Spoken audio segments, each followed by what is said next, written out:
ஆபிரகாமின் தேவனும் நீர்தானையா, ஈசாக்கின் தேவனும் நீர்தானையா, யாக்கோப்பின் தேவனும் நீர்தானையா, என்னுடைய தெய்வமும் நீர்தானையா. நீங்க போதும் எனக்கு, நீங்க போதும் எனக்கு, நீங்க போதும், நீங்க போதும், நீங்க போதும் எனக்கு.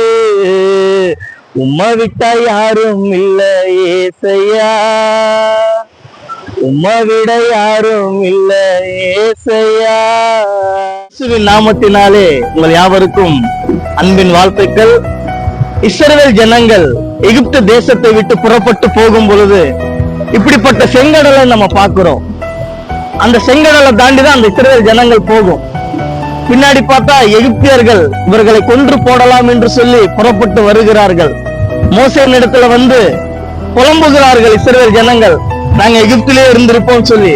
ஆனா மோசே தேவன் பார்த்து ஜெபிக்கும் பொழுது அந்த இடத்துல தேவன் செங்கடலை இரண்டாக பிளக்கிறார். அதே போலதான் இன்னைக்கு நிறைய பேருடைய வாழ்க்கையில அநேக பிரச்சனைகள்.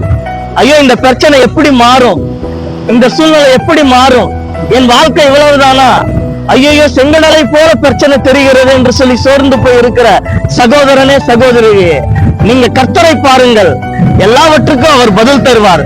செங்கடலை இரண்டாக பிளந்த தேவன் உங்களுடைய வாழ்க்கையில் இருக்கிற பிரச்சனையும் அவர் மாறுதலாய் செய்வார்.